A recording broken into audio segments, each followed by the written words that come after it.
4 astronauts, 1 cosmic accident, unlimited superpowers. Sounds like your average superhero setup, right? But here's the twist. Some of it isn't as far-fetched as it sounds. Well, okay, it's still pretty far-fetched, but not impossible. In Marvel's Fantastic Four, a team of space explorers gets blasted by cosmic radiation and comes back with new, highly impractical party tricks. Reed stretches like rubber. Sue turns invisible. Johnny becomes a human flamethrower. And Ben turns into your angry driveway. But could anything like that actually happen in real life? Today, we're breaking down the science behind the Fantastic Four. We'll examine each power through the lens of real physics, biology, and tech that's cooler than your phone's last update. Let's separate the super from the pseudo and explore where science is catching up with sci-fi. The Fantastic Four get their powers after flying through a cloud of cosmic radiation. That's a real thing. Cosmic rays are high-energy particles zooming through space, like the universe's own game of dodgeball.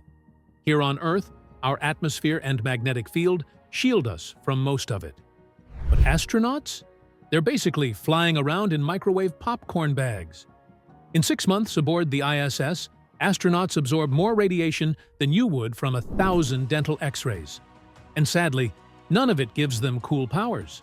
So, can cosmic rays give you superpowers? Short answer, nope. Longer answer, still nope. Radiation doesn't grant powers. It mutates DNA, increases cancer risk, and might make you forget where you put your keys. But it's not handing out heat vision. That said, radiation does cause mutations, and in nature, that can get weirdly interesting. Look at tardigrades. These microscopic, water-loving blobs can survive in space, handle massive doses of radiation, and still look like gummy bears with a grudge. They have a special protein that repairs DNA like a tiny janitor, cleaning up a radioactive mess. Could we one day use things like CRISPR or nanotech to survive cosmic conditions? Maybe. Superpowers? Not yet. But sci-fi has a habit of becoming just science eventually. Reed Richards can stretch, twist, and fold himself like a pretzel from another dimension. Could a human do that? Not unless you're part rubber, part Play-Doh, and very, very chill about dislocating things. There is a real condition called Ehlers-Danlos syndrome that makes connective tissue unusually flexible. But it's less superhero and more, ow, my shoulder popped out again. Nature gives us some stretch goals, though. Octopuses are all muscle and no bones, basically sentient socks. They can squeeze through coin-sized holes and change shape, like shape-shifting blobs of anxiety. Glass eels do something similar, slipping through tiny crevices like gooey ninjas. In the lab, we've got soft robotics and liquid crystal elastomers, materials that stretch, twist, and respond to heat or electricity. Scientists are already building flexible machines and wearable tech that mimics muscle movement. It's basically Iron Man armor if Iron Man was into yoga. So Reed's powers? A stretch, but not completely ridiculous. Biology and engineering are slowly catching up, one bendy robot at a time. Sue Storm can disappear and conjure invisible shields that stop bullets. She's basically a walking magic trick. Let's start with invisibility. Can it be done? Kinda. Scientists have developed metamaterials that bend light around objects, like cloaks from Harry Potter, if they only worked under a microwave and cost several $1 million. They're limited to specific wavelengths and angles, but they're real.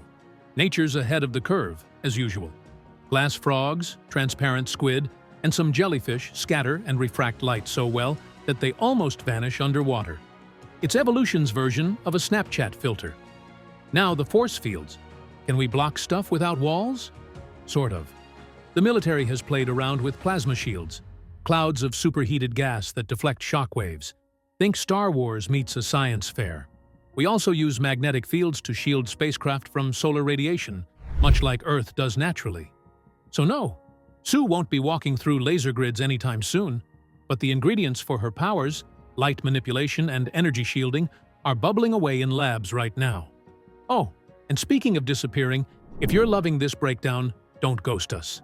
Smash that like button and subscribe to AI Talks for more science behind the super, because we're about to light things on fire. Johnny Storm can turn into a living fireball, shoot flames, and fly like a flaming marshmallow on a Red Bull high. Totally doable, right? Absolutely not. But nature still gives us some spicy examples. Bombardier beetles shoot boiling chemicals from their butts. Yes, you heard that right. Butt blasters. Some caterpillars and millipedes release toxic or flammable sprays when threatened. It's not quite flame on, but it's impressively gross. As for humans, we've built flame-resistant suits and plasma tools that let us work in extreme heat. Still, we're not fireproof. We're barely waterproof. For Johnny to function, he'd need to produce ridiculous amounts of energy, like eat 150 cheeseburgers an hour levels of fuel. He'd be the first superhero sponsored by a fast food chain. And flying while on fire? Sure, we've got jetpacks, but they're loud, awkward, and absolutely not designed to be on fire. That's generally considered bad form. So while the Human Torch is unrealistic, the idea of external tech mimicking heat, flight, or chemical defense? That part's heating up. Ben Grimm turns into a giant rock-covered brute who punches trucks for breakfast. Could your body turn to stone? Not in a fun way. There's a real disorder called fibrodysplasia ossificans progressiva, where soft tissue turns into bone over time. It's rare, incurable, and definitely not superhero material. But nature loves armor. Armadillos, pangolins, rhinos, turtles. Basically, the Avengers of durability. These creatures evolved with built-in shields, made from keratin, bone, and stubbornness. Want super strength? Look at ants. They can lift 50 times their weight. Scale that up, and you'd be flipping cars in your sleep, assuming your skeleton didn't collapse under the pressure. Today's tech is giving us exosuits, robotic limbs, and smart armor made from materials like graphene. It's not Rockman level yet, but we're building stronger, tougher, more mobile gear every year. So Ben Grimm might be pure fiction, but give science a few decades, and your gym buddy might be part cyborg. Each member of the Fantastic Four pushes science right to the edge. But none of their powers are totally beyond the realm of possibility. Cosmic rays won't give you powers, but they do mess with DNA. Creatures exist that stretch like goo, disappear in water, and survive flaming attacks. And science is slowly assembling a toolkit of flexible materials, invisibility tech, genetic editing, and exosuits. So no, we're not bending like Aang or flaming like Johnny yet, but the building blocks? They're already in progress. And if you love stories where comic book fantasy meets scientific fact, hit that subscribe button and stick with AI Talks. Because when it comes to imagination and innovation, the possibilities are more than just fantastic.